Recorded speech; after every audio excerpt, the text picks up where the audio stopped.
is not NPT, the Government of India and the Sagarmala scheme, they are giving a lot of financial support to the states. In the Goa also they are giving a lot of financial support to have coastal tourism or nautical tourism.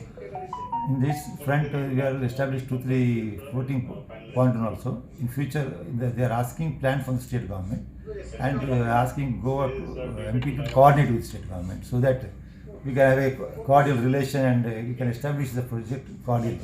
In that, some floating pontoons are there and ropeway is there. Ropeway is a big way.